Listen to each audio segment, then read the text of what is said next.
guys, welcome to episode 64 of CMD Towers Brews and Builds. I'm Mr. Common number 5, and my fellow host, whose Arby's was a sacred ground back in high school, Big Tuck. Calling Big Tuck. Are you there? Well, let's see if we can't dial in a replacement.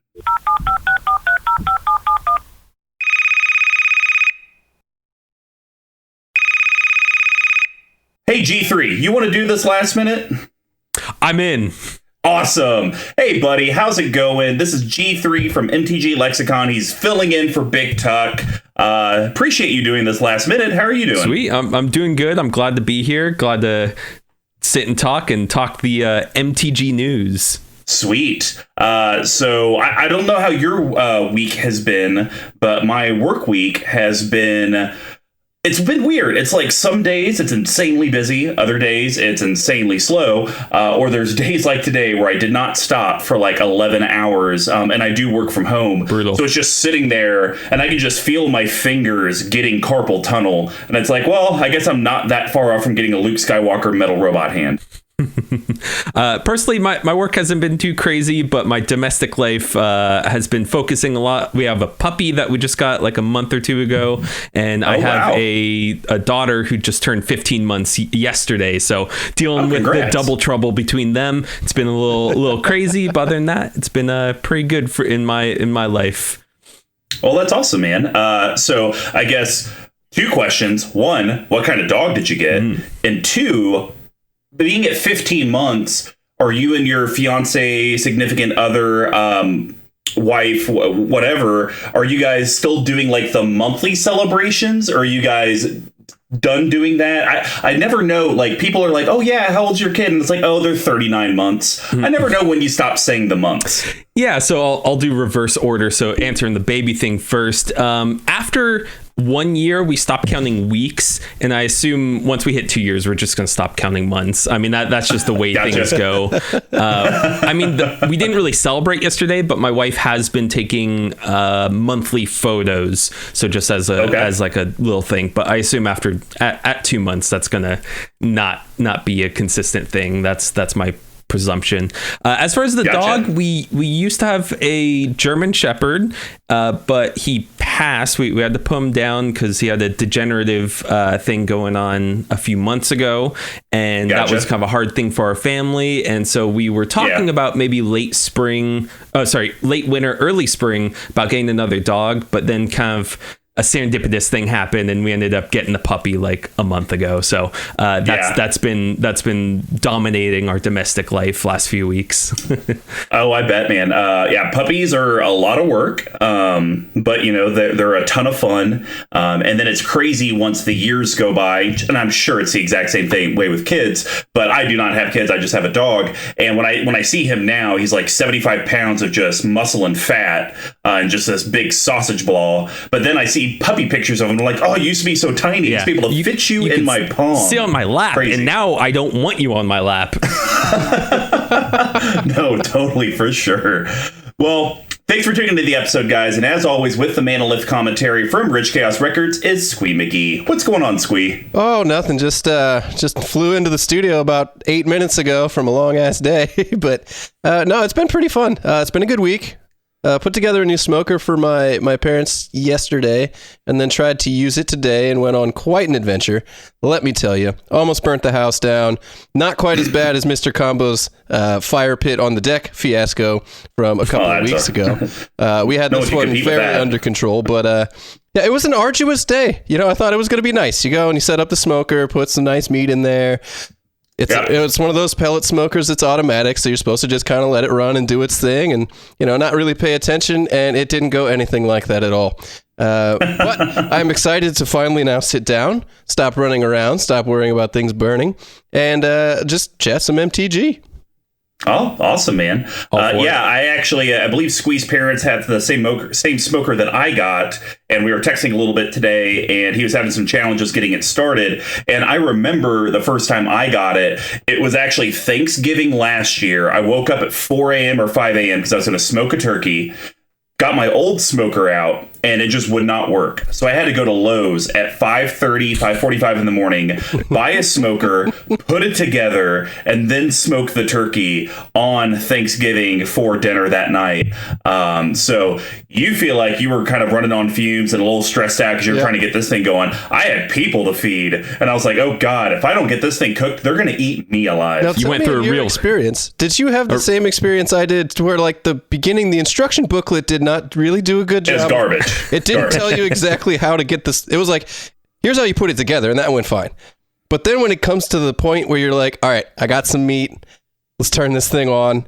Let's make some fire. Let's make some smoke. Let's do this thing. It was like, well, you just kind of hit the on button and then there it goes. Not how that works at all. So then I went to YouTube and I was like, YouTube, somebody's on here has got to have covered this. They sell this thing at like Lowe's and Walmart and everywhere. It's a pretty popular brand with good reviews. Somebody can tell me how to put this thing together and actually get it to start lighting pellets on fire and making real smoke.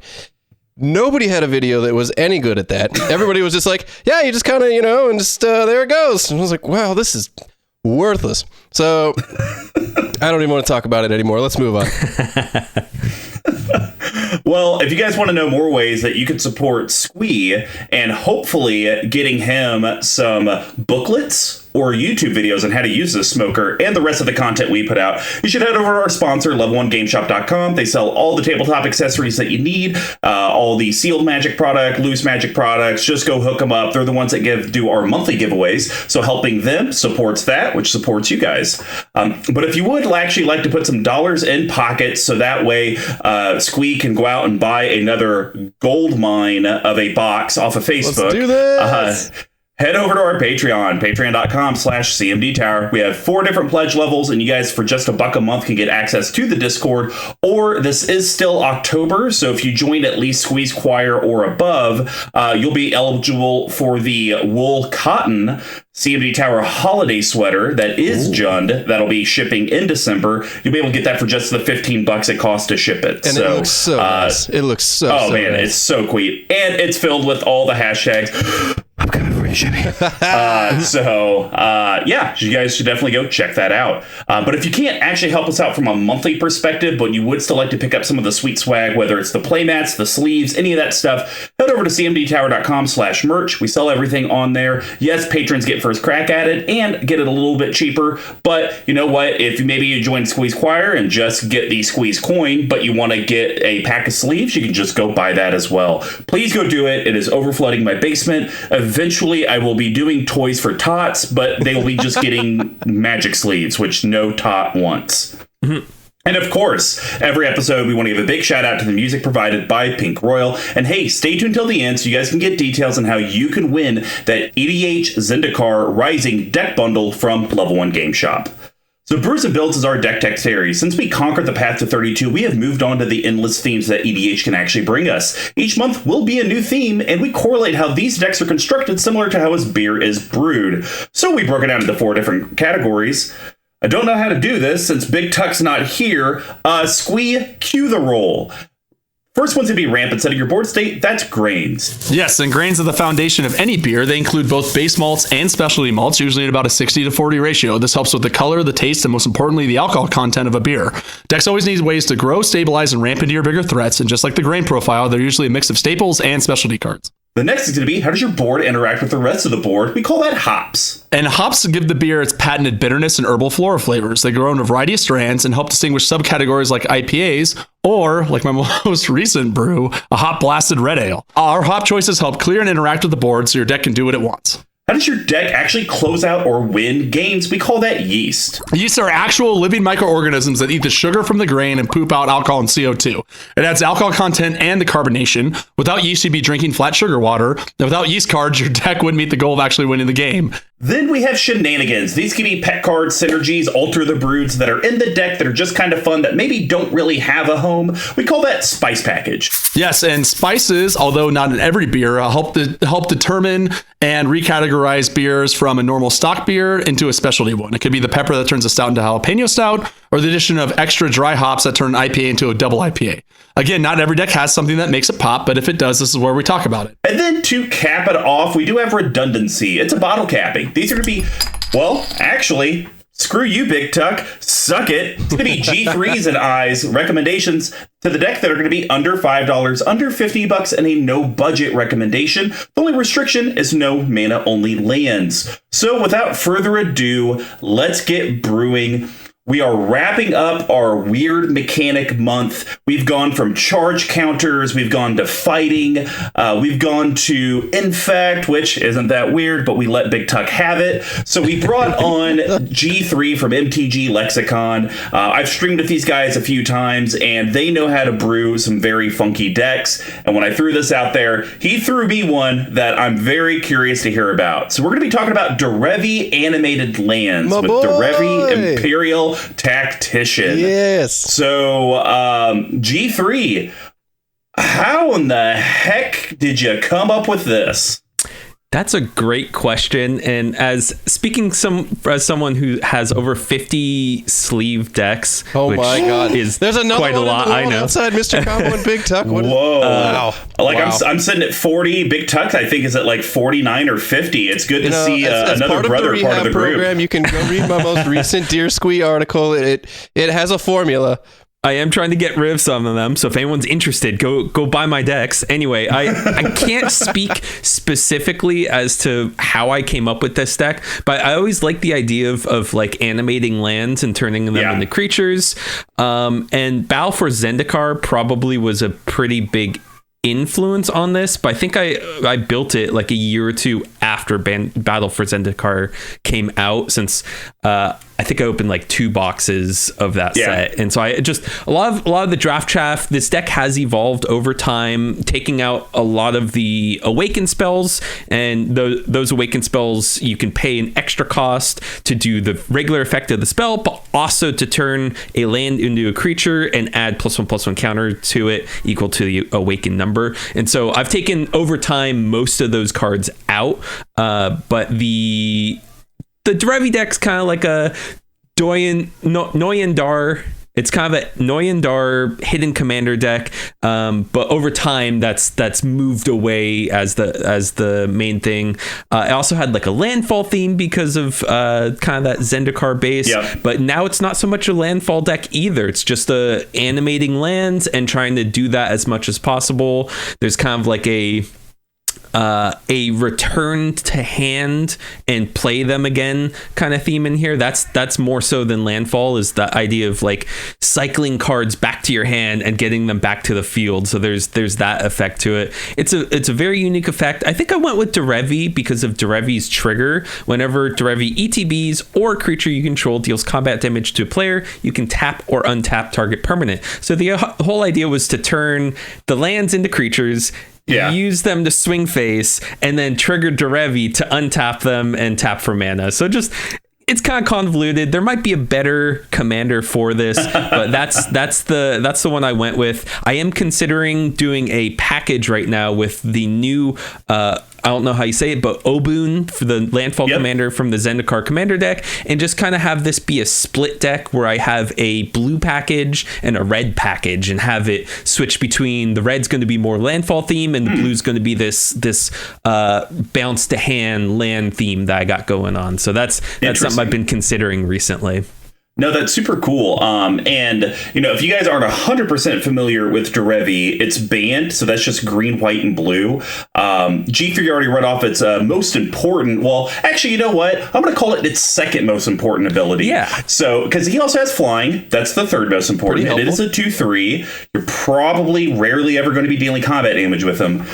But, ladies and germs, this was in a day when Wizards didn't know how to control the power level of commanders and pre-con products. Wait, isn't that today? Has anything changed between today and 2013? This is the beginning of the end. The 2013 Oloro, Derevi, both of them had like semi-eminence abilities before Eminence came out. I think just the first commander decks in 2011, those were niche, overcosted, mostly fun to build around. 2013 commander decks, beginning of the end. Oh, broken. All of them so bad. And now we're going to have, like 8,000 partner combinations that you can put together here in a couple of months? Terrible. So Derevi's ability is pay 1 and Bant. So pay 4, put Derevi from the command zone to the battlefield, so it just avoids commander attacks altogether. Gross. The only other commander that has something similar is Yuriko, which has the commander Nujitsu. Yep. But other than that, no other commander has this whole freebie ability. So Derevi always will cost 4 unless it's the first cast, which costs 3. It's so gross. And the fact that you could do it at instant speed, which is also Yes. disgusting. Like, let's be honest, it wouldn't be that bad if it said put Derevi onto the battlefield from the command zone only if this is your turn. Right. It could even be Yes. just let's contain it in the turn, not at sorcery speed. And I think that'd be fine. It's just the fact that, board wipe. Okay, well, I'll just play it on your turn. Okay, Yeah. I'll path to exile it. Okay, well, I'll just play it on your turn. Right. You just constantly, you just never get rid of it. And you can sit on it this is too such- in your grave, or like in your command zone, and somebody's got a big swinging beater. You just go, nah, tapped. Let me put Derevi in. Well, and the cool thing, and I think you've built this in a very interesting way to where that is the negative with man lands, because that's basically what they're called, guys. You know, whenever you turn a land into some sort of creature, whether it's through counters or some other effect, it basically I prefer turns dude lands. dude lands. I like that. No, I mean, I've tried to make it more. I mean, consciously make it gender neutral. Sure. So I call them animated lands as far as like Animated. a less colloquial but more inclusive term. Animated lands or living lands. That's typically what I call them. I want to call them easy removal lands, Yes. because that's usually the biggest fear with doing these types of animated lands. It's the fact that you've turned it into a creature, so now it's acceptable to these board wipes. You have to swing with it, so now it's tapped, so you can't even use it for mana. But with Derevi, this cool aspect of like, well, I can swing, and I'll be able to untap it because of Derevi's ability, whether it's I flash it in or it's already on the battlefield. So now I have that mana, like you said, either for second main phase shenanigans or instant speed shenanigans for the table. I think this is a very spicy brew. And before I get into the stats on your deck, have you ever won with it? Yes. Yeah. I randomly Kaya Vess on Twitter put out a call for people to play a virtual EDH game, and I was one of the first people to respond. So I was like, I'm in. And so we played on her Twitch, and this was the second game that I played with that group. And I guess spoilers how I won. So there was a board wipe, and then it didn't hit. I think it was a destroy all non-land permanents. So I had already had animated lands on the field. Sure. So I used Liege of the Tangle to animate 8 lands and turn them all into 8/8s. And so the next turn, the board got wiped, and then I had 8/8s Oh on my field and just God. swung out for lethal and won the game. So did you do the It was board wipe, sweet. or did someone else do it and just No, not realize someone it? else did. They just didn't realize so- that you were going to have 8/8s? No, someone else was about to combo off, okay. I believe. I think that was it. But that just ended up king making me. So Well, BJ, I like know- Mr. Combo was about to combo off, I'm sure. Yes. Well, because, here's the thing. I love weird, janky brews, and I think that stuff's cool. But for me, I still like to play a deck that can win in some way, shape, or form. So it's kind of gold for me when I hear of a deck like this, or even last week, we had Lowry from the Commander Smiths on, and talking about his Nayeth fighting deck. And when you get a weird mechanic and it's like, oh yeah, I can actually win with this. It's not just weird for the lulz. That's very cool. So from a deck stats perspective, you're at a 375 CMC. It's a little high, but well, I say this. It's a little high by everyone else's standards. We have noticed on our cast that we're usually like 3.5 to 3.8, somewhere in there. Sure. And I think that's fine in Commander. That's probably where you want to be for having some fun. Right. Yeah. I think it's okay to be at a 3-3 or 3-2 or a 3-1 and still have fun Commander, because you could just be playing like Elf Ball or I'm something playing low to the ground Draft Shaft, aggro. Teeny Weenies. But once you get sub 3, some people are like, oh, I got to be at a 2-9. I'm like, well, I probably don't want to play with you with like 80% of my decks or 90% of my decks. So Yeah, they got 20 mana rocks, Yeah. and no thank you. so 375 is great. I do have some beef, man. Your colors That's fine. are way off your mana distribution. your color pie is perfect from a production standpoint, but when you look at the mana you need to produce, you almost need 65% green, about 20 to 25% blue, and then the remainder is white. So we always ask this.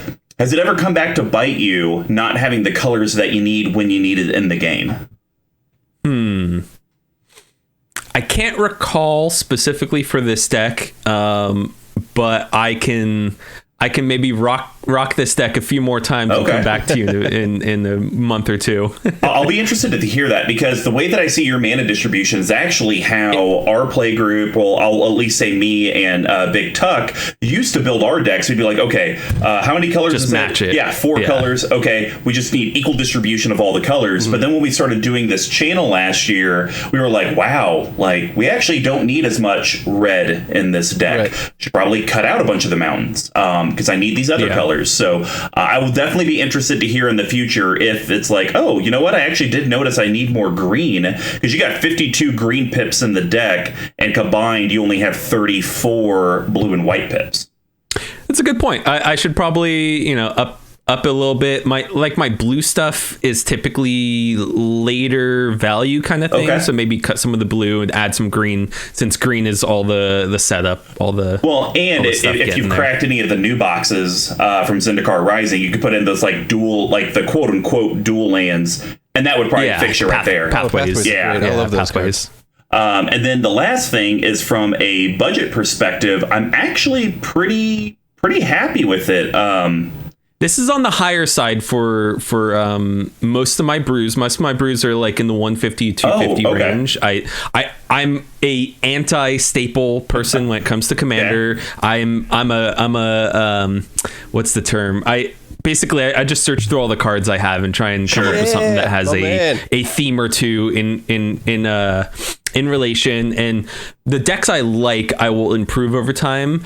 But this is also one of my bling decks. So I have a bunch of foils. Cool. I have some altar sleeves on some of the cards as well. And then just looking at the Architect, because it just defaults for a lot of the versions. So I don't know how much that's actually playing into that. I don't use Architect, so I'm not too certain. Like, I'm seeing the price is even listed. Like, spoiler, I have an Ugin the Spirit Dragon in here, and it just doesn't have a price listed, and it's the M21 full art, the borderless. There you go. So it just doesn't even have a price listed, so I don't know how that factors into the price it has. Yeah, like it's right now listing you at TCG Player at like 483, and actually what I was gonna say is that's actually what we would consider mid to high range on a price. Yes, budget's usually 150 or less, but being at 480, I mean, if you think about it, that's not really crazy for a cost of a deck, because that means your average card in the deck is like $4.80. And there's a lot of cards that unfortunately are quote unquote staples, even though you don't run them. Some cards are just considered that for whatever meta that they're being used in, and they'll be $15-$20 for literally no damn reason. And then you'll have your cheap ones. So honestly, I like it. And even when you look at your Architect and you look at the cost above all your categories, typically when I see a $480 deck, it's like, okay, it's all in the land. Yeah, you probably got $250 in lands. You only get $100 in lands. So you went very, what I would call budget conscious in your lands, and you kind of spread your budget amongst everything, which is very cool. And part of it is I put my expensive lands matters cards in here, and that's actually part of it, is that lands as an archetype has a lot of like niche cards that do something like great, like Crucible of Worlds is in here. That's like a $50 card. It's like I own a single copy of it. I have other decks that care about lands, but this is my jank living lands deck, and so I want up the power of my jank a little bit by using a powerful effect like Crucible of Worlds. No, that makes perfect sense. Well, I say we dive into this thing and start with the Rampant Grains. I'll kick this off and talk about a card that I actually don't think probably sees enough play, but it's probably because it is sitting in that $3 to $5 range. But it is just budget Oracle of Muldiah. We're talking about Courser Crucifix. I'm a huge fan of this card. Colorless green. It's an enchantment creature centaur. It's a 2/4, and it's a rare. And it has 3 different effects on it. 1, play with the top card of your library revealed. I'm usually a little waffly on this because that's just free information for your opponents. Yes, in theory, if you're playing at a casual table, that shouldn't matter. But still, you could be sitting with me, and I could be playing a casual deck, but my mind is working in a way that's like, oh, I'm trying to absorb this information. So I'm usually not a big fan of that, but the fact that you're playing Awaken and Animate Lands, I don't think you're going to be showing anything that's really probably going to scare too many people. It's like, oh, he can untap his lands, or, oh, he's going to turn everything into a 2/2. Well, that seems odd. Yeah. They haven't figured out what you're trying to do yet. The next one, you may play the top card of your library if it's a land. Obviously, that's great for your deck. And then whenever a land ETB is under your control, gain a life. So I say this is budget Oracle because Oracle basically kind of does the same thing. It just allows you to play an additional land per turn. But I like this card. It fits a lot of slots. I wish I could see it played more, but like I said, I guess I can see kind of why it probably doesn't, sitting at that $3.50 to $7 price range. It's not what you would consider quote unquote budget. It's despite having, I think it's actually has like 3 printings, maybe 2 really? and a specialty printing. So the fact that it's $7 listed on here for Card Kingdom, that's Yeah, it looks interesting. like Mystery Boosters, Masters 25, Born of the Gods, and then one that says unique and miscellaneous promos. Yeah, that was the there was a dual deck when Theros came out. So that was I think it's an alternate art. Yeah, and you know what? And this is probably just one of those plagued by Commander cards. Like, it should get played a lot in Commander, like I said, and so people buy them up. It's, I mean, heck, look at Sol Ring. Sol Ring's still a $4 or $5 card, and they print like 7 versions of it every single year, right, and it's never going to drop. So, all right. Well, G3, what's your first card? Yeah, so I want to talk about Burgeoning. Yes. Burgeoning is a 1-drop enchantment. It says whenever an opponent plays a land, you can put a land from your hand onto the battlefield. So that's like the... I picked it as my number 1 for the grain just because it does what the deck wants to do, is get lands on field. And I mentioned earlier just a kind of sub-theme of bouncing lands back to my hand. So this lets me get the value of the bouncing back to the hand and just getting back to the field. It is a little expensive. It's around $20, but the effect of just for 1 green and that's your optimal turn 1 play with this deck, is just being able to have a handful of like 4 or 5 lands, burgeoning, and something else, and just drop them all in the first round. That's the way to go. Yeah, I want to say I was at Magic Fest Vegas last year, and I was at a pod with it was the day after the Commander 19 opening party that they did. And so everyone had their, new Commander decks, and one guy had actually deck teched exactly what he wanted, came to the event with the cards he needed to add, and he was doing the morph deck. And so I sat down at a pod with him. I wasn't playing any of the pre-cons, but he was like, hey, I'm going to play this pre-con. I've already upgraded it. And I was like, cool, man, do whatever you want. I don't care. And he went turn 1 Burgeoning, and next player did a fetch land, crack that. This next player, I'm going to play another land. This player played a land. He played a land. And I think he got Kadena out that turn 2 and just went hamsicle on us. It was just disgusting. Burgeoning is a fantastic card. I do say it is just infinitely better than Exploration. I know you see a lot of those get played in Commander, which playing an additional on your turn's fine, but I would much rather, whenever you guys play lands, especially if you get lucky G3 and someone else is playing land deck and they're doing like their fetch into something else and they're playing an extra land, you're like, okay, I'll just dump my hand, and you're in blue, so you're going to draw cards at some point. Yeah, imagine running this against, say, my Omnath deck. Like, I'm just dumping lands out as soon as I can. I don't want to hear about your Omnath deck. Nothing has ever happened with that deck. It has sucked every time I've seen it. Which was once. Ooh. I thought I've seen it twice. Only one time, my man. Well, that's all it takes. One bad experience in bed. Shade. All right.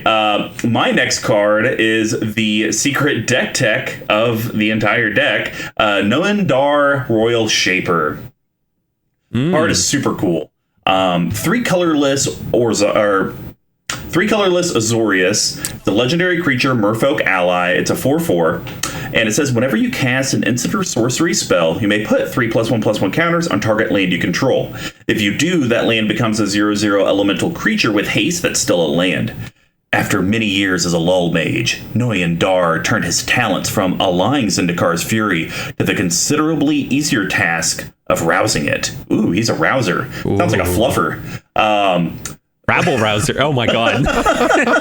So obviously, a lot of the awakened spells are going to be instants and sorceries. That's usually what the game is. A lot of your protection in this deck is probably going to be instant and sorceries. You don't just have like a humongous instant and sorcery package, which I think is, fine. Yeah. We got 6 instant, 6 sorceries, so you get 12 cards. So it's one of these cards that I think is going to hit the table. No one's going to target remove it. It's just going to be like, well, do I really want to, once again, you only have so many removal resources in a deck, so I may just leave it. But I think this is the card that can be sneaky good for you early game. And the reason I like it as a grain is because sometimes a grain card needs to protect you a little bit or deter opponents from coming. Yes, hops are more interacting with your opponents, but grain sometimes is just like, I gotta get enough stuff on the board going. And if you can get 3-4 different creatures by, let's go, turn 9 just off Noyan Dar, I think that's a win. I didn't really build the newest version of the deck around that. I think I alluded to that earlier. So the payoff of hitting those instant and sorceries definitely has gone down over time, over the different tweaks I've done, especially since I cut awaken spells from the deck, which would have the added value of just Noyan Dar adding 3 additional counters to whatever the awaken cost is or whatever. But definitely keeping, at least for now, keeping Noyan Dar in there, because that's the quote unquote hidden commander of the deck. It's the theme of the deck. I feel bad if I cut it. Well, you know what? It's something, G3, you might go through all these iterations, and from a CMD Tower perspective, you may end up finding out that Noyan Dar, it's like you still want to keep it in as a secret commander, but his value just may keep decreasing and decreasing. And so he may eventually shift from a grain to a spice, because there's just not enough cards that you can really justify keeping it, but you just want to keep it in for sentimental reasons. Yeah, so my second pick's going to be Joiner Adept. Ooh. It's a elf druid that costs 1 and a green. It's a 2/1, but the real bit here is lands you control have tap, add 1 mana of any color to your mana pool. So the reason I picked this is because a lot of my land base isn't really suited for actually tapping for the mana I need. And so the idea is to just give them that added effect of covering my bases as far as my mana fixing, and be able to give them what they need. Like I have 3 cards, Cascading Cataracts, Darksteel Citadel, and Blinkmoth Nexus, Mobilized District, and let's see, Nantuku Monastery, and there's one more. Oh, Lotus Field. So all those, the reason I included Lotus Field in there, even though it taps for colored mana, it has hexproof. So the idea is to turn that into a creature, a living land with hexproof, or Cascading Cataracts, which has indestructible. It taps for only colorless unless you pay 5 into it. So if I play that turn 1, the idea is to eventually turn it into a creature, but with Joiner Adept on turn 2, it can still tap for the mana I need while I'm still setting up my game plan. So all those lands I just listed, the idea is that they don't really tap for the mana I need, so Joiner Adept fills out that mana, and this definitely fits into how you describe yourself. You do not play commander staples or EDH staples, because one could argue, well, why run Joiner Adept when you could just run Chromatic Lantern? It's kind of the same thing, and you would say that there's less artifact removal than creature removal. So I like that you were able to get creative, find a way to do it without using a staple card, which still blows my mind because this Joiner Adept hovers between $3 and $5, and I've never even heard of it before. That it should probably be played more, honestly. All right. Well, my last one is I don't know. I think it's a pretty cool card. because like I had mentioned, your awaken effects are, it's usually use it and lose it. And sometimes your land creatures are going to die. So Halimar Tidecaller is going to help you get that stuff back as a grain card. But then also, we talk a lot about modality on this cast, and its other effects is kind of a yeast as well. So Halimar Tidecaller is 2 colorless blue. It's a 2/3. Creature, human, wizard, ally. I think it could use one more creature type. I don't know. That's just me. It could probably use one more. When it ETBs, you may return target card with Awaken from your graveyard to your hand. So those, what I would call use it, lose it, cantrip type effects, you get them back, be able to do it again. Yes, you don't have a bunch of insane rigmarole where you're blinking it nonstop and abusing it over and over. So it's a very fair card. I like that. But land creatures you control have flying. That's very unfair. Mostly because your land creatures are going to be big, beefy boys, and they're just going to smack people in the mouth. Yeah, the added evasion. In this deck, I think I'm pretty limited on actual evasion effects because of the way this deck's built. It's packed full of like... It's a quirky combo of trying to like balance between using lands as a resource, turning lands into creatures, protecting those creature lands, and then adding effects to those creature lands to make them impactful. And so, like you said, having a modality between returning an awakened spell to your hand or giving and it's not or actually. And adding flying to the land creatures, I think it is definitely a good pick for this deck as being representative of like what the deck. Yeah, for sure. And the fact that if you got this on turn 4 or 5, you'll cast it, get probably an awakened spell back to your hand. But then if you get it turn 15 or 17, you're not going to feel bad. You're probably going to have a ton of those animated lands out there, well played, and probably win the game. And that's not something people are going to see coming. So very cool. Well, G3, what's your last one? Yeah, now that I'm looking at it, I'm questioning whether I should have had that as my actual pick, just because I'm feeling a little underwhelmed with my own choice Magus of the Candelabra. All right. Now I'm questioning that as my choice because that feels uninspired. Oh no. Uninspired. No. Yeah. Don't ever call yourself uninspired. I'm feeling like so Magus of the Candelabra, it's a 1 green human wizard that's a 1/2. You pay X, tap it, untap X target lands. And so that's just kind of, I guess, value. Yeah. That's just the value of getting with Derevi. Like the idea is to tap the lands, to pay into it, then trigger Derevi, untap Magus, and generate mana. But I'm questioning my own choice here. Can I go back? Well, so here's the thing, though. I actually do like this a little bit because I think it fits into a few different categories. Now, granted, you do have a card in your yeast section that we'll just say gives you additional green mana when forests are tapped. We won't talk about the card now, just in case someone talks about it later. But, if you have something like that out with Magus of the Candelabra, I mean, that's a lot of mana you're making. And the awakened spells aren't cheap. But really, I kind of see this card a little bit into, we talked about it, your kind of colors are a little bit off. It could be, well, you know what? It's almost like a filter land. Let me put my blue mana into this because I actually need more white. Or let me put all my white mana in it because I need more Simic. So I see that as a way to kind of get you the colors that you need earlier in the game. But I think the cooler tech is, I don't think there's ever going to be a point without global effects, we'll just leave it there, that all of your lands are going to be animated lands with counters. You're probably going to have 2 or 3, probably have 2 or 3 untapped lands. Maybe your animated lands are tapped, couldn't do a Derevi shenanigan, maybe you got countered.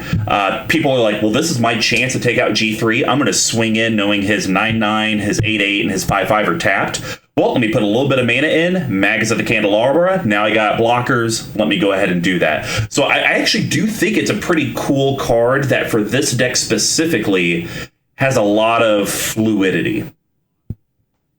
All right, bonus. Here's a bonus card. Better representative. Verdant Touch. It's a 1 in a green sorcery. It has buyback for 3, and the text says target land becomes a 2/2 creature that's still a land.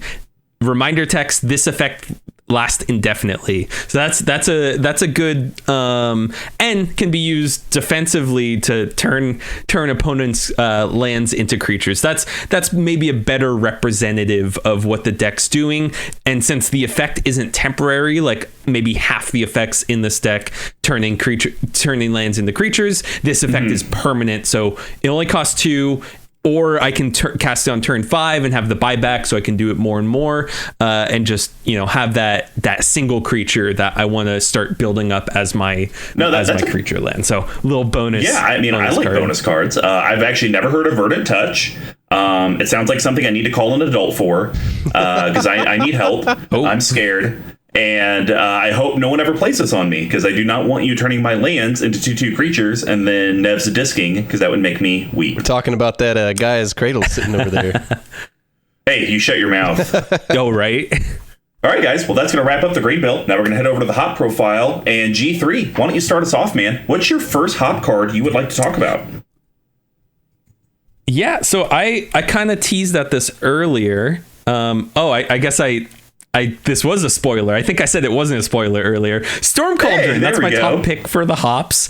It's kind of a goofy effect. It's a 5-cost artifact, and the idea behind it, at least in this deck, is that I'm going to get more value off of it than my opponents are. It's really not going to help out my opponents at all. It's a 5-cost artifact. It says each player may play an additional land during each of their turns, and whenever a land is tapped for mana, return it to its owner's hand. So with this deck, the idea is that I'm not going to be tapping all my lands for mana. Part of my lands are going to be creatures and be used as creatures. So, and I have effects where I can break that parity where I'm able to play additional lands. So my land output getting back onto the field is going to be a lot quicker than my opponents. And so this little stacks effect is going to reduce my opponent's resource availability while not really affecting me all that much. I can see that. I mean, you do have, a few different ways, like we talked about burgeoning already, that you're able to get additional lands out. And so I can see that point. The biggest thing that and granted, I've never seen a deck like this, so I could be just speaking out of my rear end. I just get so worried about lands going back to your hand, knowing that you're turning your lands into creatures, which makes them more susceptible to be, removed, board wiped. Heck, even like activated abilities of creatures can do that. And so the fact that, okay, well, now you got to tap stuff because your deck's fairly heavy CMC to be able to get stuff out. And well, now you're bouncing stuff back. That it just seems a little scary to me, especially since you don't run a big mana rock package. So I'll talk a little bit more into it later, but I think this is actually just a very cool card in general. I'm surprised I don't run this in my Lord Windgrace deck. Seems like it screams Lord Windgrace to be able to get lands back to hand and discard and draw cards. Or even run this in my Azoria Citywide Lockdown deck. Ooh, the ideas are percolating. Everyone's going to hate me moving forward. Also, fun fact of the day, the normal price of this is $273. Since it's 7th edition, the foil's $83.50. Oh, those 7th edition foils. Or aren't those like the really cool foiled out ones? They're cool foils, and then back in 7th, they only put on average one foil rare in a box, I think. Oh, wow. I do want to say a point you were making about being worried about destruction, destroying your creature lands. This is actually a little bit of protection against destruction, because instead of having your creature land get destroyed, tap it for mana, it goes to your hand. Yes, you lost some of the resource that you built into it by turning it into a creature, but you're protecting your actual land base and not having it in your Fine, graveyard. G3. Or I can just call you. All right. So what is your my first one is I really like this card. I actually I wish it was streamable, because I would absolutely stream it with you guys, but it's not. I did a completely custom Game of Thrones deck where I picked out all the art, matched it to the MTG cards, Had someone play test the cards for me. I got it in foil, which I thought was going to be cool, but it's just damn near impossible to see in real life, let alone camera. Yeah, that's the problem with proxies sometimes, depending on how you get. But this was actually one of the ones I did in there for Tommen of House Baratheon. We're talking Tomic, Distinguished Advocist. So this is white, legendary creature, human advisor. It's a rare from War. It's a 2/3. Flying, because, Tommen flew off of his castle. Wow. Just kidding. He dove to his death. God. Damn. The flavor on that is scary. Oh gosh, God. I love the flavor now. Lands on the battlefield and land cards in graveyards can't be the targets of spells or abilities your opponents control, which is the real big thing. Because obviously if it was a universal rest in peace type effect, that would suck for this deck. But the fact that it shuts down your opponents is great. And your opponents can't play lands from graveyards. That's fantastic as well. And the flavor text, some bend the law, I tie it into knots. I don't know what that has to do with Tommen, but we'll roll with it. So this does a lot of different things. In my opinion, G3, and I don't know how long you've been playing EDH, obviously with 50 plus decks, it's been a hot minute. EDH has gone from battle cruiser, and it's starting to get more and more streamlined. As much as people want to say they're not CEDH, and yes, you may not be actual CEDH, which in my opinion should be its own format, but you are getting more tuned. People are getting more competitive, maybe not from I gotta win, but their cards are getting better. And the biggest thing I'm starting to see now is that just because someone uses a land and it goes to the graveyard does not mean that's the last time you're going to see that land. A lot of decks, even if it's not graveyard centric, are going to pull lands out of the graveyard to use them as resources again. So the fact that it says lands on the battlefield and land cards in graveyards can't be the target of spells or abilities your opponents control, it's going to shut down any type of ramp recursion they're going to have, but also protect you from getting punished that way as well. And the fact that your opponents can't play their own lands from the graveyards, that kind of adds to the whole thing. So I think it hits at a lot of different areas. It's protection for you. It's hurting your opponents. I think it does what this deck wants. Yeah, this is actually my second pick as well for that reason. The fact that the primary text is lands on the battlefield that I basically have hexproof. So it doesn't say that because it also affects land cards in graveyards, and typically cards don't get abilities in graveyards. But the fact that it gives my lands, actually it hits all lands. So opponents' lands can't be targeted either, which is rather interesting. And there's a few niche cases where that would be relevant. But the fact that it'll make my land creatures untargetable, that's the primary effect I'm going for. The rest is just gravy. The fact that it turns off opponents' graveyard shenanigans, I think that's very, very important in just in a vacuum. Obviously, it depends on. And if you're playing another Awakened deck, you just gave them the good old FU. It's great. All right, man. Well, since we shared on that one, it's going to be your go now. What is your now last Hops card?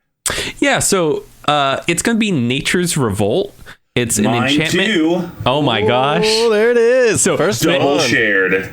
Maybe, I mean, it's kind of a split between Nature's Revolt and Living Lands. The deck's named after Living Lands, the enchantment. So how about I talk about Living Lands? It's less important because of the way the deck's structured. Living Lands is enchantment that costs 3 and a green, and it says all forests are 1/1 creatures in addition to being lands. So this deck doesn't maybe run enough forest for that to be relevant, but the fact that this is in the hops category is because it's going to mess with the opponents by just turning them into targets. That's the idea, is that it's helping me because that's my game plan. Nature's Revolt, to skip ahead, is all lands on the field are 2/2 creature lands. So Living Lands, more narrow band of that. It costs 1 less than Nature's Revolt. It only hits forest. But the idea behind both of these is that I'm playing into the effect.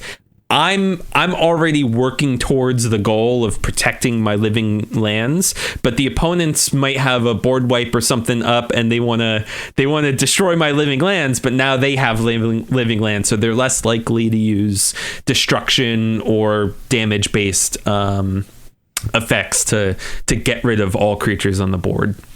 And you didn't even hit on what I think is actually the most important part and why I picked Nature's Revolt. For you, I think, especially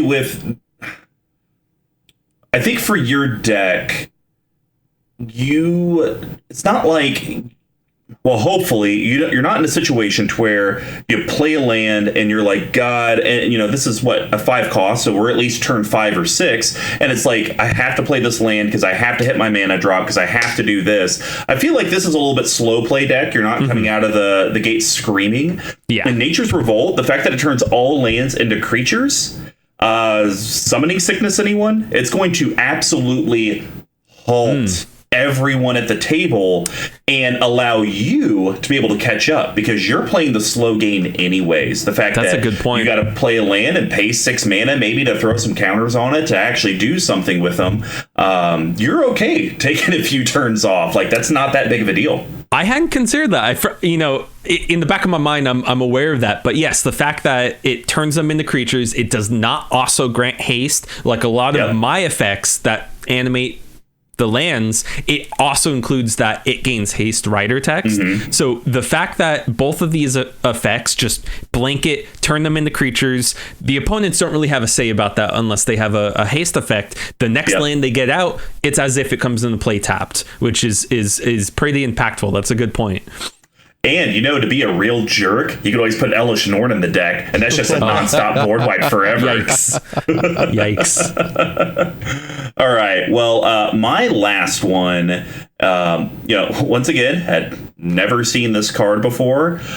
I really, really like it, especially for this deck, because you got to protect your lands. Sacred Ground. Colorless white enchantment.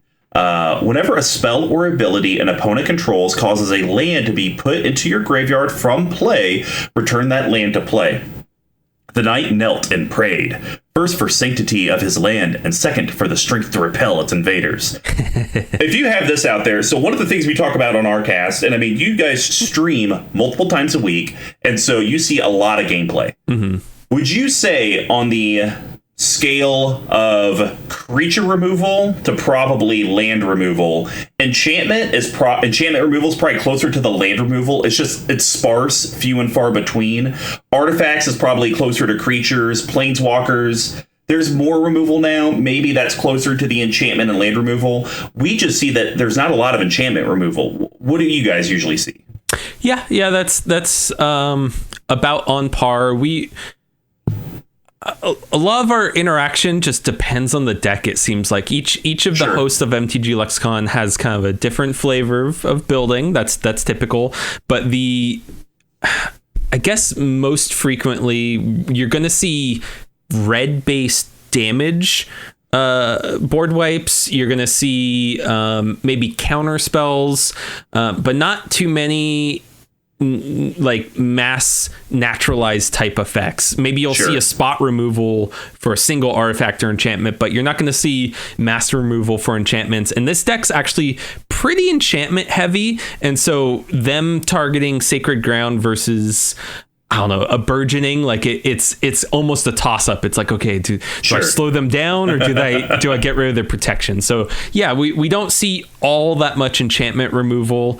And as far as our specific streams, house rules, we've banned mass land destruction as far as as a general rule. We haven't banned anyone's deck from coming on. Like if you were to come on, you're not too familiar with our rules. If you have mass land destruction in your deck, we're not going to say swap out the card. We're going to say you better win if you're casting that effect. So that is a house rule. That is a house rule, because we did have a few interactions a few years ago where it was like, this is a slog. You blew up our lands.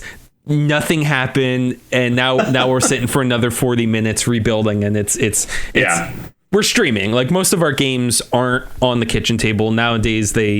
Most of our games are actually played on stream, and so we have the extra consideration of having viewers to look out for, and so we typically don't play mass land destruction effects. We're okay with targeted land destruction.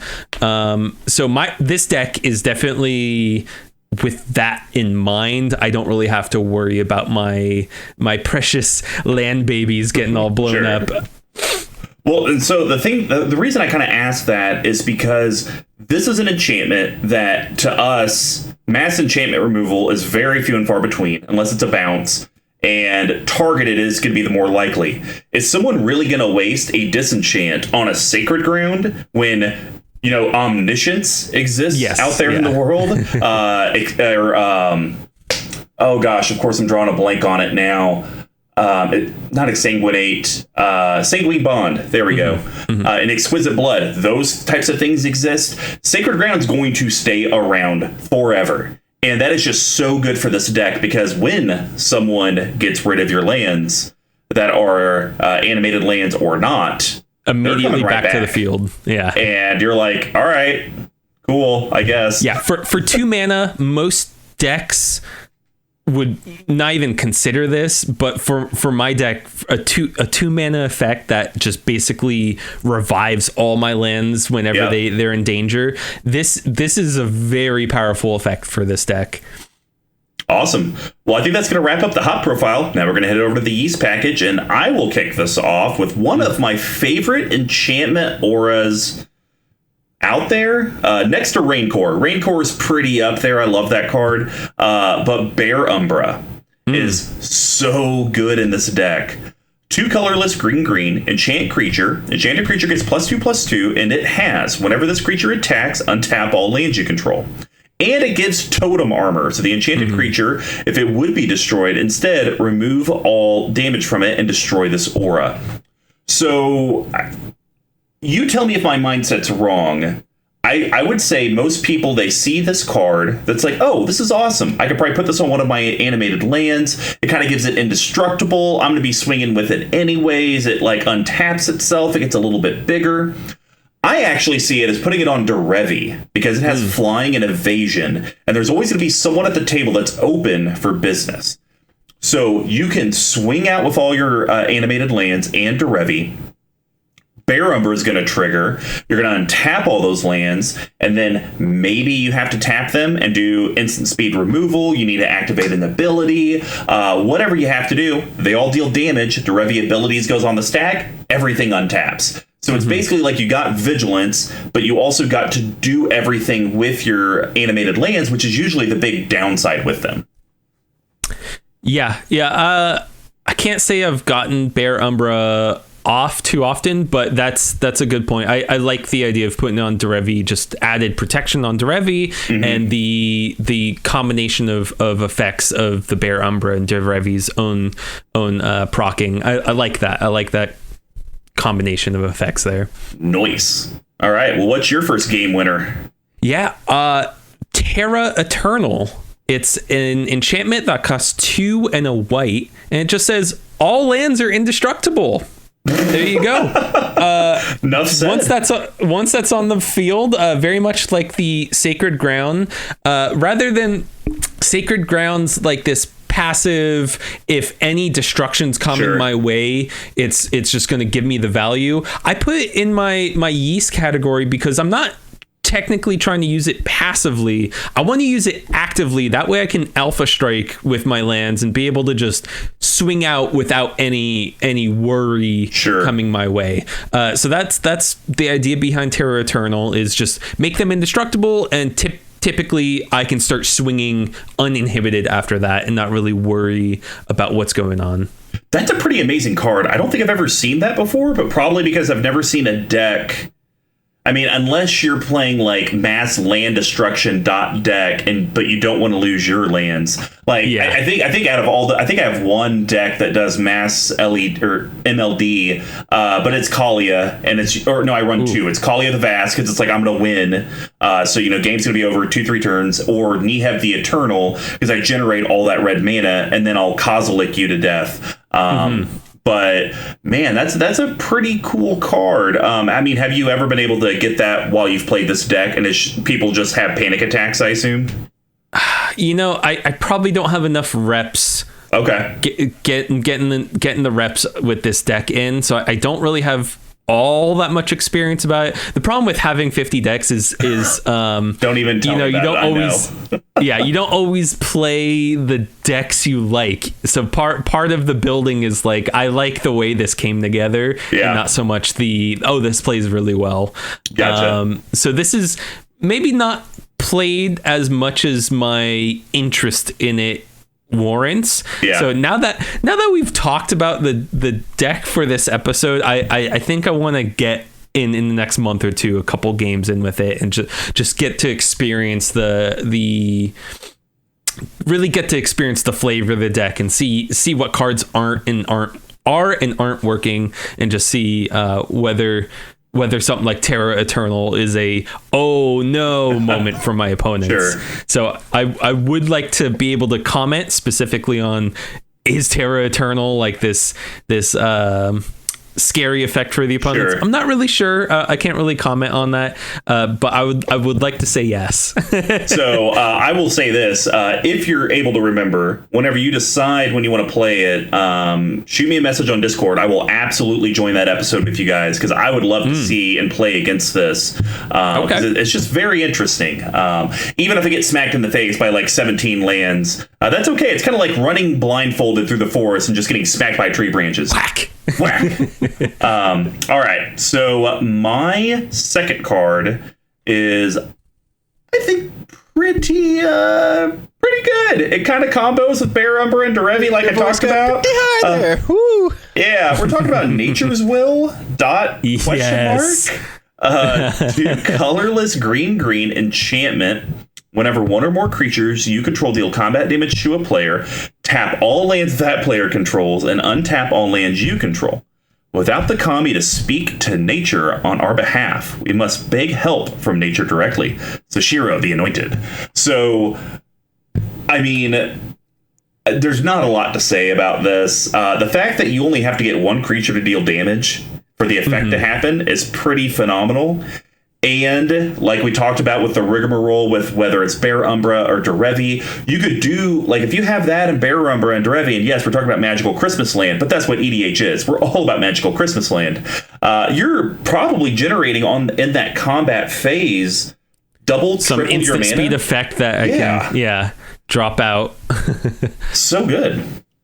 And the fact that it's not relevant if just like you're the next player in rotation, it's not going to affect them so much. Yeah. But if you're worried about your opponents doing instant speed interaction between now and their untap step, this effect of tapping down their lands is definitely important, especially if you got some blue players coming at you. Well, yeah, because basically what you do is you force their hand. You say you have to make the decision now, or you're not going to get to do it at all.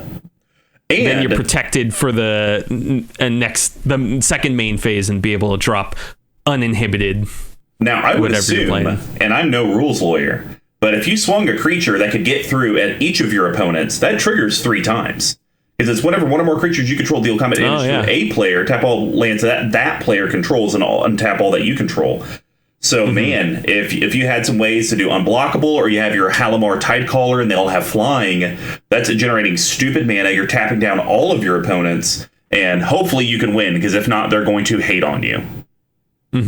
I don't really have too many trample effects in this deck, but giving them trample or just being indestructible, they're less likely to be chumped, and so just connecting against 3 opponents, that would be a pretty massive play for most pods. I'm pretty upset, and I think you'd have to say I've never heard of this card before. This is awesome, right? It's unique for sure.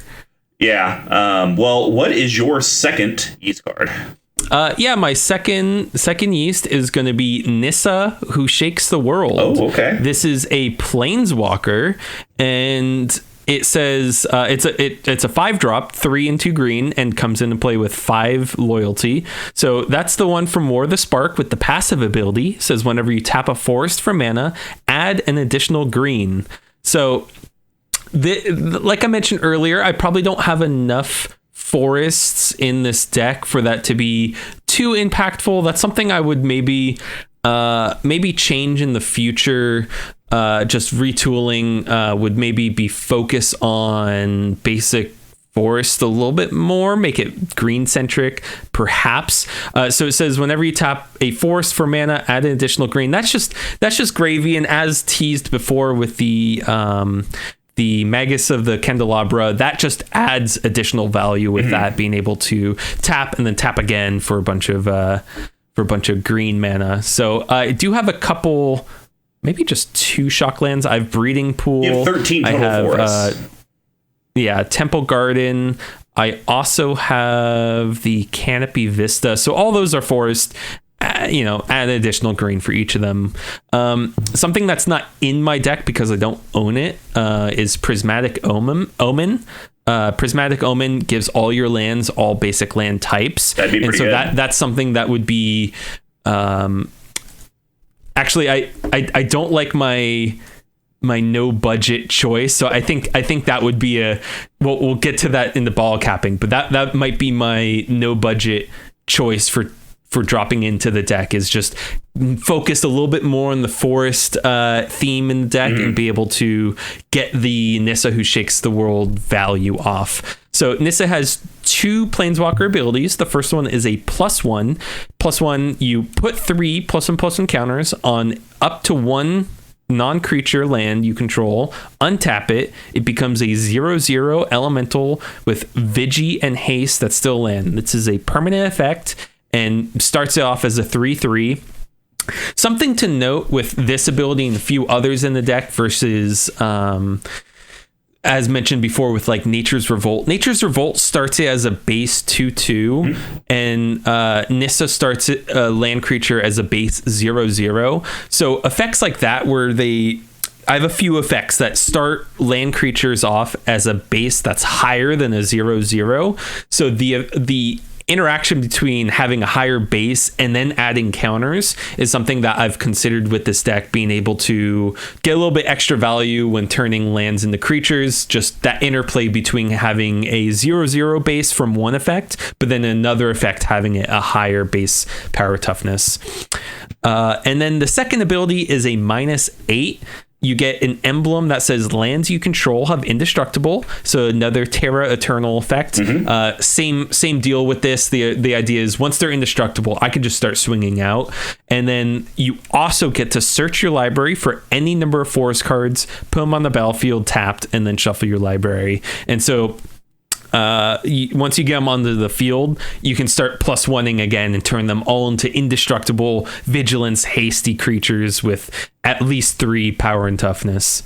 Yeah, no, Nissa Who Shakes the World, I remember when this card got previewed and I was like, well, that's what green needs. It's perfectly balanced as those things should be. This is a card that honestly, you don't even have to have a animated land deck to run it, because the +1 is up to 1 target, so you don't even have to do it. It'll just plus it, and so it's just like 5 mana. I got forest-based Mirari's Wake. I mean, that still seems good.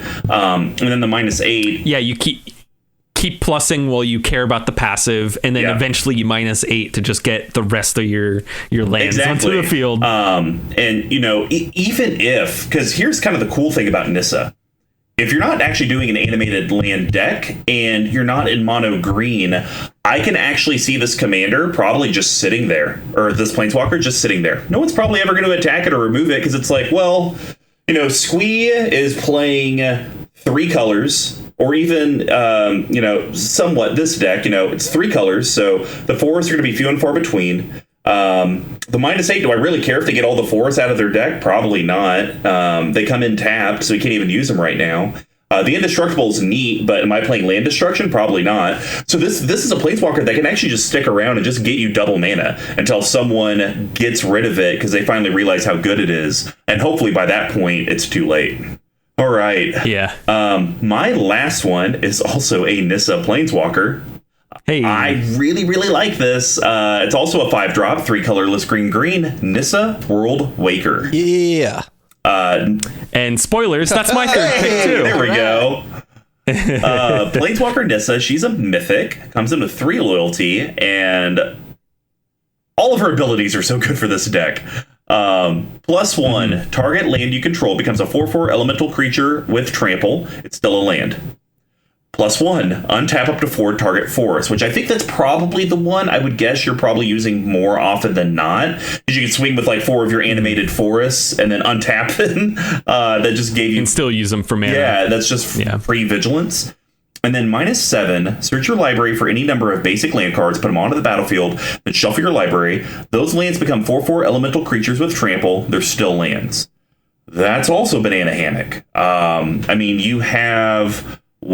10, 12, 18? So it has basic. Yeah, it has you have 18 basics in the deck. As a rider, so yeah. Yeah, that's real good. I mean, to be able to go get... Maybe it could be higher. Maybe, especially with the forest, maybe I could, talking about this deck and going through it definitely has my creative juices flowing a little bit. Nice. And maybe I do want to cut some of my... the targets I would turn into creatures like Darksteel Citadel. All the reason it's in there, it's not tapping for colorless that matters. The fact that it has indestructible and I can turn it into a creature, that's definitely a consideration. But now looking at both these Nissas and the effect that both of them have, I think I might just want to get more value from forests. So I would possibly cut a Darksteel Citadel for just a basic forest. Yeah, so World Waker, I don't know if this is a card that you could comfortably say you're going to play in a lot of decks, unless you are in mono green or an animated land deck. But it's cool that you were able to find this very niche card and probably give it a home that it wrecks in. Yeah, I mean, that brings up, I had... the last Nissa as well, not last, but I also had... let's see, Nissa Nature's Artisan and Nissa Voice of Zendikar in this deck as well. So a little bit of a Nissa sub-theme. You'll notice I also have Nissa Steward of Elements, Nissa Vastwood Seer, and Nissa Vital Force. All of those are in this deck as well. So I had those other two, plus the... actually, did I have Genesis you're Mage? I might have not. Yeah, that's exactly what I was getting at. And there's a creature. There's a creature from I think Hour of Devastation that it taps for a blue or green. And I think there's some writer text that cares about Nissa Planeswalkers. So I had it in the deck, but then I was like, I'm just gonna cut the two Nissas that don't care about lands and cut that other one because I'm trying to get all these goofy effects off in this deck that I kind of have to get rid of some of the non-thematic jank. No, that totally makes sense. Yeah. All right. Well, I think that's going to wrap up the East package. Now we're going to over to the Spice. We only got 4 options. G3. What did you pick? 20. You got a 1 in 4 chance we pick the same one. Right. So two of the cards here kind of fit the theme, but they don't go into the main package, and they're not the cards I'm going to talk about because they fit that little bounce package that I talked about earlier. So it's slightly off theme, but the card I am going to talk about is Ugin the Spirit Dragon. God, Ugin. Because yes. Eugene. So for those who don't know, it's a 8-drop, 7 loyalty planeswalker. The line of text that matters on this planeswalker is a -X ability. Exile each permanent with converted mana cost X or less that's 1 or more colors. So the idea of this deck is that you're turning creatures into lands. They're kind of vulnerable, but once you get Ugin out, you're able to minus for whatever is most relevant, 7 or less. You basically got rid of everything on board except for your lands, who are also creatures, and now you have an open field to just swing face. And another cool thing about it, when it's kind of paired with your living lands and Nature's Revolt, his +2 lightning bolts your opponent's lands. So it's kind of pseudo strip mine, but he just stays around and gets bigger and more threatening. Ugin. The interesting thing with Ugin, you could argue he goes in every single deck. I mean, being able to, because he basically ultimates in 2 turns. Yeah. On turn 3, he's able to ultimate, and his ultimate's dumb. Gain 7, draw. Yeah, gain 7 life, draw 7, put up to 7 permanents from your hand to the battlefield. It's a sweet effect. I don't know. It because of how powerful it is, I feel like most people are going to target Ugin compared to some of the other planeswalkers in this deck. And I would rather get instant value with the -X and possibly just up to 7 immediately to get instant value, rather than just have Ugin stick around bolting for a few turns to get that sweet ultimate off. So at least in this deck, I'm not really paying attention to the other 2 abilities. I'm mostly focusing on that -X. For this deck, 100%. More kind of my thought is, I mean, if it weren't for the price tag, I think Ugin would have an argument to be in every single CEDH deck. How people try to argue that Soul Ring goes in every single CEDH deck, or not CEDH, every single EDH deck. Ugin could probably be there. It's just 8 CMC is on the higher end, which, there's always that thought process. If you pay 7 or 8 mana or more, it should be pretty game altering. And Ugin definitely fits that bill. So yeah, super cool card. I'm glad you have the alternate art, full art, because it's sick looking. Oh, I didn't select that. That's just the default. Yeah. Anyway, what's your pick? All right, so my pick is pretty cool. I'm 90% sure this is part of some infinite combo that you do not have in the deck, but I'm pretty sure this card's a part of it. We're talking Uyu Silent Prophet. So 4 colorless, blue, legendary creature, Moonfolk Wizard. It's a 4/4 with flying. Pay 2 colorless, return 2 lands you control to its owner's hands. Copy target instant or sorcery spell. You may choose new targets for the copy. That's stupid. The fact that it's not instant sorcery spell you control. Just copy one. Yes. And, you cast Expropriate? Cool. I'll pay 2, bounce a couple lands. I'll also do an Expropriate. How does that sound? You're going to counterspell my thing? No, I think I'm going to copy your counterspell. I mean, it gives you so much utility, but I can see why it's a spice, because it is 6 to put out the creature, and the paying 2 and bouncing 2 lands. Yes, you might be able to play lands a little bit quicker than everyone, but with all your land bouncing shenanigans, bouncing 2 at a time is a lot worse than just bouncing 1. Yeah.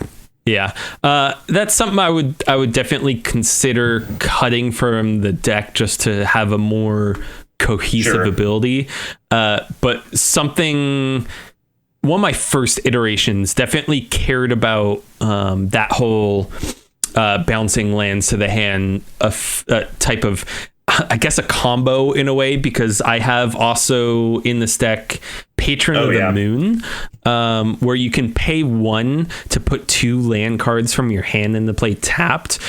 So since most bounce effects for the lands don't actually care whether they're tapped or not, I don't think any do. I don't know why I specified that, but the fact that you can pay 2 to get them onto the field, and then pay another 2 to get those 2 back to your hand and copy an effect. And as long as you have the ability to drop like 2 or more lands onto the field in a single turn, if you have all of that out at once, which also Patron of the Moon costs 7, I'll be cutting it. That synergy's that synergy probably isn't exactly there, but the effect of paying 1 to put 2 onto the field and then pay 2 to return, there might be something there where you're tapping for enough between them and you can go like pseudo infinite. Definitely a possibility with this deck with the right tuning. Definitely what we would call a Rube Goldberg machine. Yes.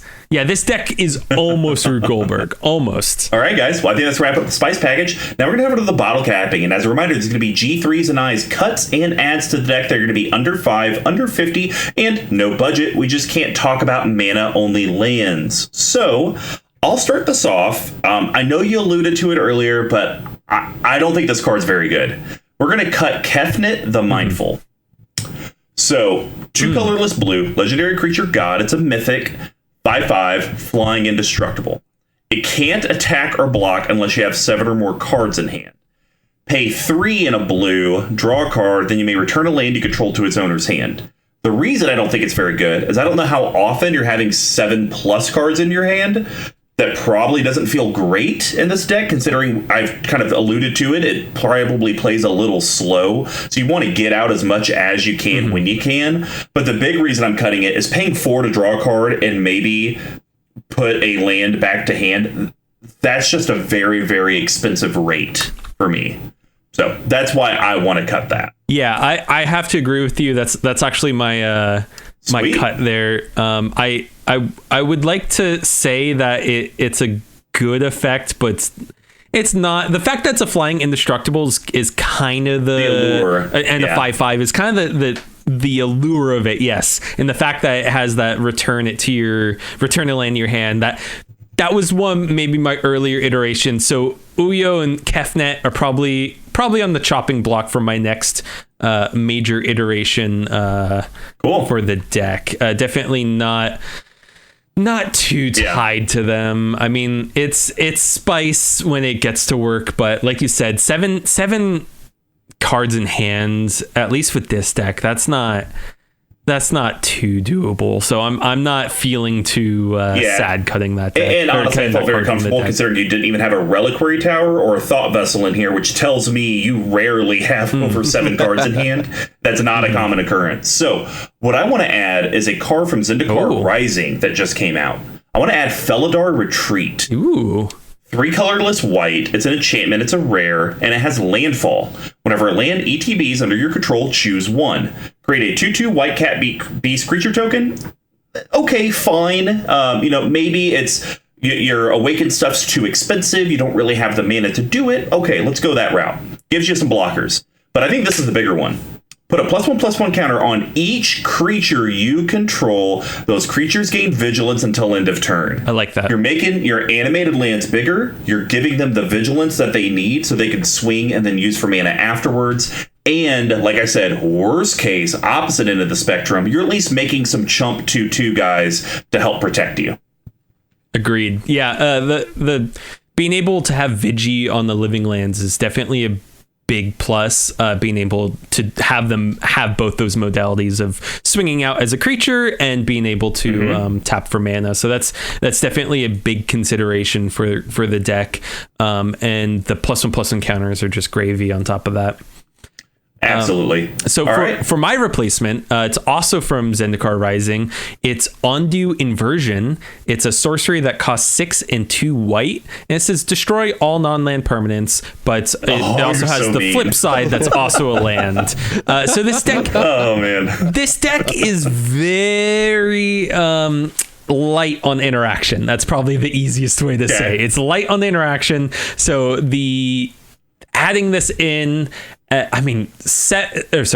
cost a lot, but this deck does have wild swings in mana from time to time, and being able to just clear the board of everything except for my living lands, I think that's a sweet effect. Definitely something I would want in here. I think there's cheaper destroy or exile non-land permanent effects that I would care about for this deck, but the fact that it's a flip land and it's from that's probably the consideration here, is that it's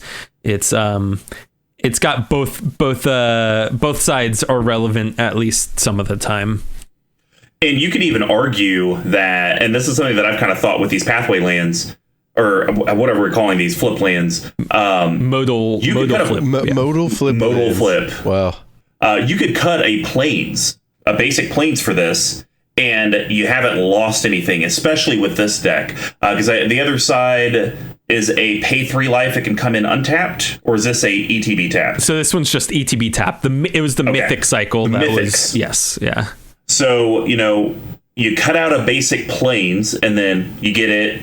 Say you had to go to Mulligan 6. This is the card. It's like, well, whatever. I'll just play the planes. Done. Or it's super late game, instead of drawing a basic planes, which you would hate to draw at that point, it's, hey, now I have a way to possibly end the game. So I like it. I think that's a fantastic add over Kefnet. Probably even better than Felidar Retreat, to be honest, because that's a game winner. Yeah, all right. Clear out the board. I like it. My under 50, I'm cutting the Storm Cauldron. I already kind of ranted about it a little bit earlier. It just doesn't do it for me. It doesn't move my juices. So what is going to move the juices, though, and I'm surprised you didn't have this in here, because he's kind of like the granddaddy of animated lands. Oh? Arithmethes, the Slumbering Isle. Seems like it'd be great in this deck. You know, I was just thinking about that card the other day. I'll make a little note for myself to jam that in here. Yeah, like so that. 2 colorless Simic, green and blue, legendary creature Kraken. It's a 12/12. It ETBs tapped with 5 slumber counters on it. As long as it has a slumber counter, it's a land. And if you cast a spell, you remove a slumber counter from a Arithmethes, and he taps for Simic. So the reason I think it's super cool tech is you have all these ways to turn your lands into animated lands. So while he has slumber counters on it, or it has slumber counters on it, you turn it into an animated land. Now you're swinging, you're doing your stuff, then all of a sudden the counters are gone. However many counters you had on it, it's now plus 12. And so now it's not just a 12/12, now it's a 17/17, a 20/20. People cannot ignore that. And that could draw some ire away from your other pieces. Yeah, I'm now remembering when I was considering putting it in. Due to layers, most effects in this deck would actually just reduce the power and toughness in most cases, as opposed to it being a 12/12, like an effect that would make it 0/0 or 2/2 Sure. would actually have priority in the layers above its base power of 12/12. Really? Yeah, so a lot of effects that this deck has negative synergy with that, but as just a flavor add and just on its own it's powerful. So I think it's definitely a consideration to still have, and the fact that it's a land that taps for 2 and I can I can untap it with Derevi or a few other effects. I think that's just a good inclusion overall. So I'm definitely gonna consider putting that back in. I like that. Even though the synergy doesn't work, I win. All right, what are you gonna cut for your under 50 ad, and what are you going to add for under $50? Yeah, so mine's just going to be a strict upgrade, I think. So the cut is Ramunap Excavator, which allows me to play a land from my graveyard. So it's a 3-drop. It says you can play lands from your graveyard. The upgrade is from the new Zendikar set. It's Ancient Green Warden. Yeah. It just does way more than that. So it's a 4 and 2 green. So it's a 6-drop 5/7 with reach. You can play lands from your graveyard. So same text, but here's the upgrade. If a land entering the battlefield causes a triggered ability of a permanent you control to trigger, that ability triggers an additional time. So maybe not so much with this Derevi half, but I alluded to having a Obun package that I can switch between with the core of the deck. So if I'm going to go Obun, having like Ancient Green Warden, a lot of landfall effects, and maybe also the other card, let's see, Ashaya, having that as well, and just having all these I guess that doesn't really affect Ashaya doesn't affect the triggers, but the idea of having this separate build that I'd be leaning into, I think that's very interesting as far as like, where do I want to take this? I think having more of a landfall theme and having this like strict upgrade over Ramunap Excavator with the rider of just playing lands from graveyard, that's not always going to be relevant, but with Ancient Green Warden, it has that text, but then it has all this other value that you can generate from it. I think it's hilarious that we talked about you being at a 3/7/8 CMC. We are just straight increasing that CMC with all these ads. I love it. It's funny. I just opened my collector boxes this last weekend. of Zendikar Rising, and I actually got a few of the Ancient Green Wardens, and I'll be honest, I definitely paused because I wasn't sure what in the heck I would even put it in. This deck's a slam dunk, but now the way that you talked about it, it's kind of giving me ideas of I don't need to maybe necessarily be so focused on the fact that the land's coming in for the triggered ability. It's just like, what else do I have that has any other effects that could benefit from it? And maybe it is worth putting in there, because I did talk about very early on with Tomic how Commander is getting a little bit more streamlined, and there's going to be lands, even a Myriad Landscape you're going to sack, and that's in a casual deck. Well, with Green Warden, I'm going to get it back, and I could do that over and over again. That's a lot of value. So yeah, I think for this deck, though, it is sweet. All right. No budget. Breaking the bank. I'm going to cut Patron of the Moon, which G3 alluded to earlier. And this I know this card is an infinite combo. I think there's another one that does like extra turns, and it's like the Moonfolk Offering thingamabob. I don't know. I'm not that kind of combo player. It takes me 5 cards to get there. If you're curious about the name, that's a lie. So Patron of the Moon, 5 colorless blue. Legendary Creature Spirit. It's a 5/4. Moonfolk Offering. You may play this card anytime you can play an instant by sacrificing a Moonfolk and paying the difference in mana cost between this and the sacrificed Moonfolk. Mana cost includes color. It has flying. Pay 1 colorless, put up to 2 land cards from your hand, and to play tapped. We don't need to get into it. It's just very overcosted for what this deck is trying to achieve. But yeah, now I am considering cutting it. So this is a card that I think you have enough graveyard recursion. This would work out well for you, because the way I envision happening to this deck is, I mean, you got your indestructible stuff, you're giving your stuff hexproof. People eventually are going to A, be out of answers, and B, figure out what kind of rigmarole you're trying to pull on them.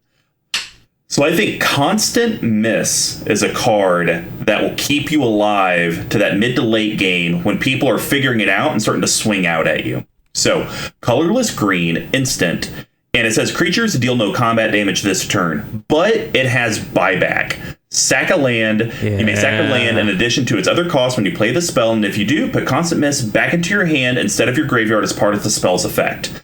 So I actually run this in my Golgari deck, which isn't even a lands type of matters trying to pull from the graveyard. And it's kept me, there was one game where I think it kept me alive 6 different turns. Because eventually when it gets that late in the game and you are getting overwhelmed with the forces, you're going to have lands to spare, but you also have ways to get all those lands back, like a Green Warden or a Crucible of the Worlds. So I think Constant Miss will keep you alive to where you can actually pull out the W. Yeah, I like that. Definitely a consideration for this deck, especially the way it's just the build currently is just a kind of goofy hodgepodge, and so that just added value over time of preventing the damage. That's a very good inclusion. I like that. Sweet. And then mine, I kind of alluded to it earlier, was Prismatic Omen. I would probably just cut Cryptolith Right.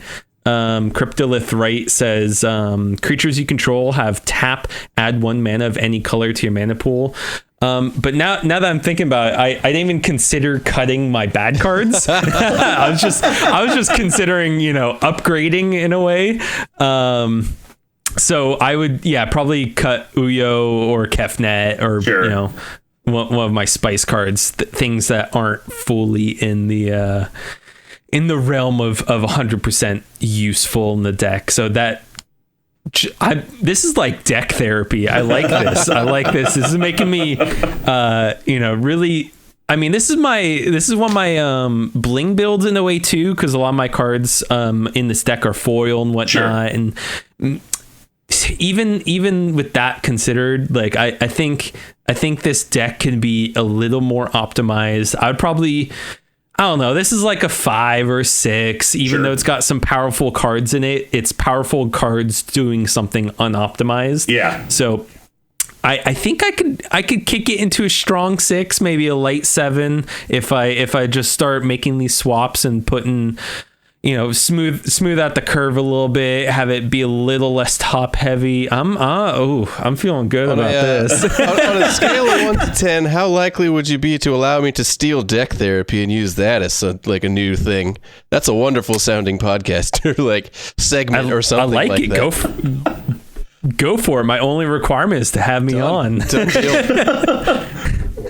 Well, Prismatic Omen, I can't argue with it. We talked about how you need those forests. And so obviously that's going to take care of that for you. We talked about the distribution of the mana. That's going to take care of that for you.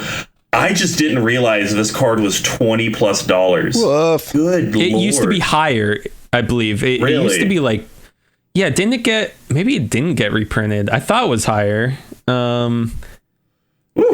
Yeah, maybe I was thinking it. Yeah. I just selected it, but I thought it was higher. But the fact that it just gives your lands every basic type, they don't already have to be basic type, and it's in addition to the other land types, and it's only a 2-drop enchantment for 1 and a green. It's kind of a no-brainer, except for the fact that it costs $20-$30. I'm pretty sure I picked this up for Reese for $4 or $5 or something like that. Sounds about right. Oh my god, that's giving me nostalgia of when. So I first started really getting into I first got into it EDH in 2012, but then started spending paychecks on cards in 2013, and so I forgot when. I think it was in our community Discord, my channel's community Discord 2 years ago, but talking about cards that we first bought off TCG Player. And I have an order or a series of orders when I first purchased from TCG Player where I hit Rings of Bright Earth, Oracle of Moldiah, and a couple other cards, and all of them were $3 to $6, and it's just I should have bought more than one of each of them. Real. I shouldn't have bought. The heartache is real. Yeah, I shouldn't have just bought one. To give you one, my first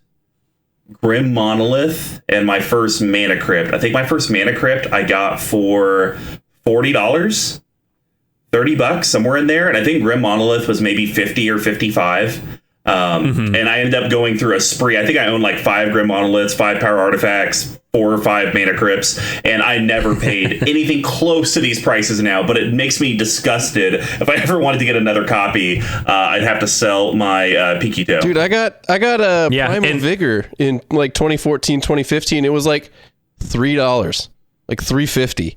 And now they're $40. It's crazy. You know what else is crazy, guys? We're at the end of the episode, and as promised, here's some details about our giveaway from our sponsor, Level 1 Game Shop. We're going to be giving away both of the Zendikar Rising Commander decks, and to enter, it's super simple. Just promote the content we produce. You get an entry for every interaction you're going to do with us on social media, and we will announce the winner on MTG Action 4 News November 3rd, and our social media accounts soon after. And yes, I know what you're thinking. We're going to be doing these giveaways each month. It could be some pre-con decks like this. It could be a little draft bundle like we did over the summer. Heck, we could build you your own custom EDH deck like we did last November. It just depends on what Level 1 Gaming can hook us up with.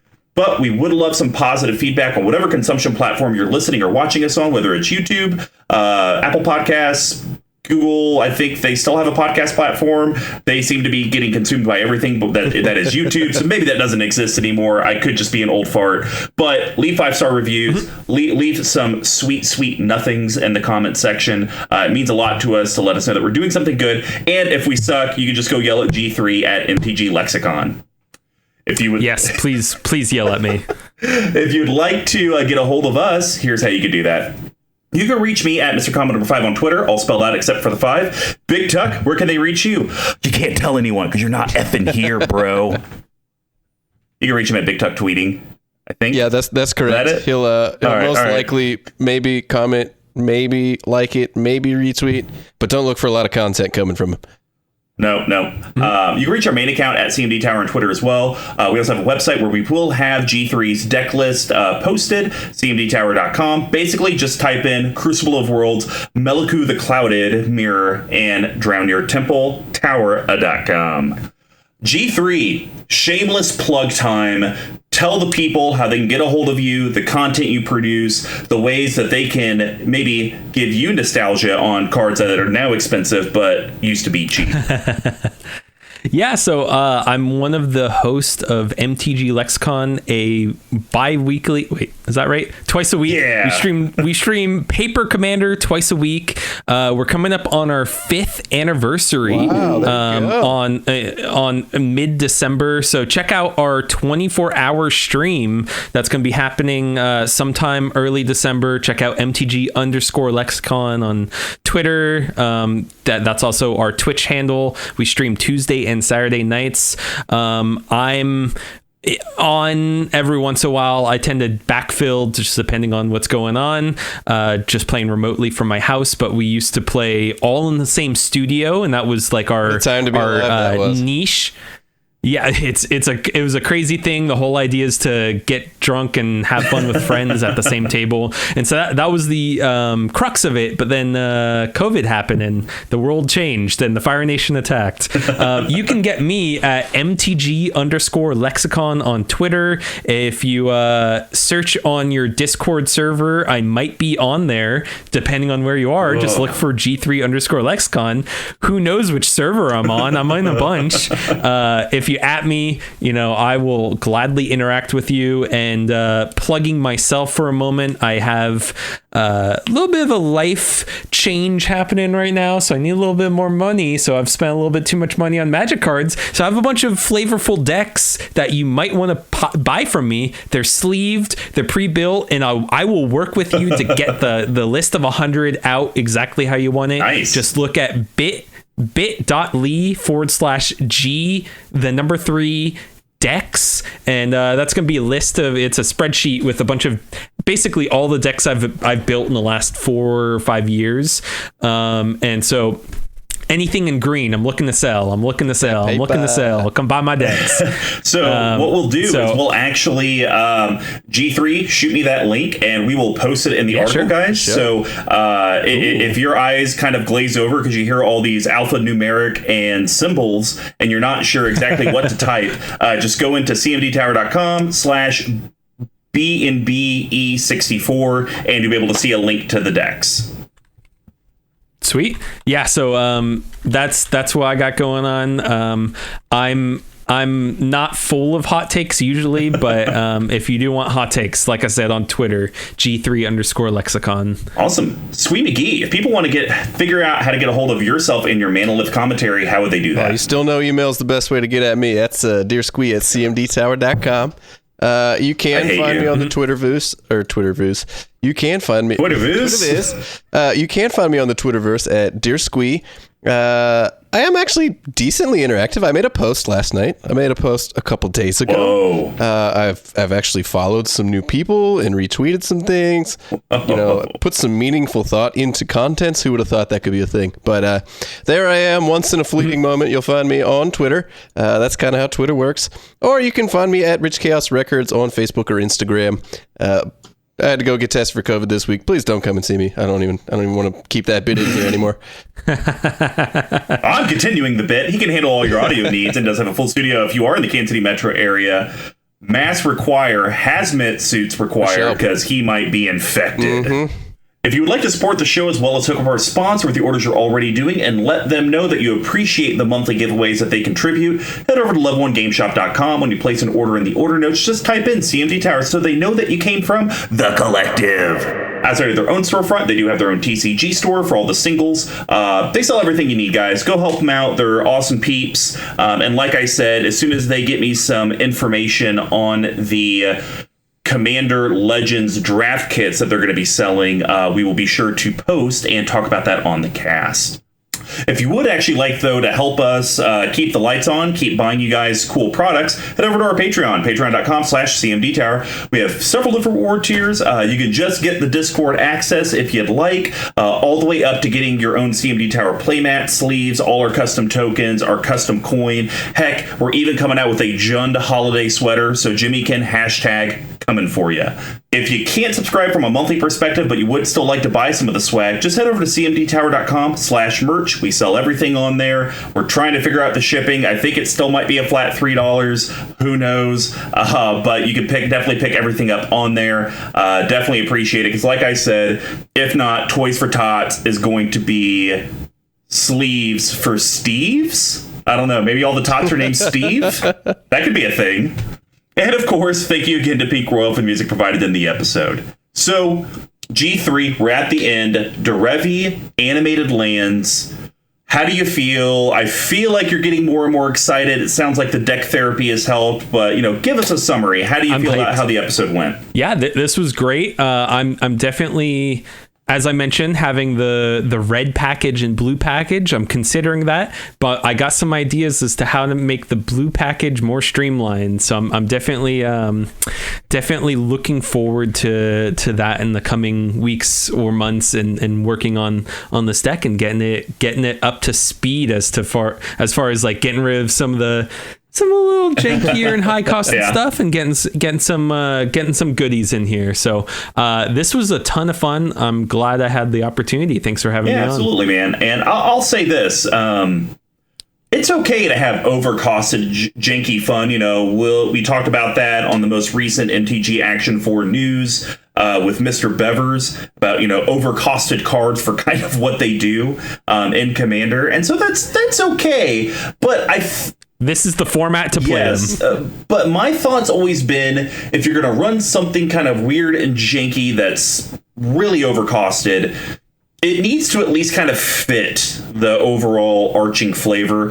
Chroma's Memorial would be one that's a bit overcosted. It's 7. It does creature stuff, and you probably aren't going to have a ton of creatures, but at least it kind of fits to where it's like, oh, well, they get flying and vigilance and some protection, and so that's all right. Indestructible? No, right? they don't get indestructible. I can never remember okay. I think it's haste, vigilance, first strike, flying. I think it's protection from red and black. Protection red and black. Yeah. And there's one more. It actually, maybe Lifeline, because it gets 7 abilities for 7 mana. So that would be a card that's a little overcosted, but it kind of loosely fits the theme, where I think we've talked about a few of the cards where it's like, it's overcosted and it just very narrowly does it. So I think, if you get some of that jankier stuff out, even if you don't put in OP'd cards, it's going to be good. Yeah. All right. Well, I think that's it, guys. Well, thank you. I really appreciate it. Y'all have a great rest of the day, and good luck with the rest of the content in that giveaway. Very much. See ya.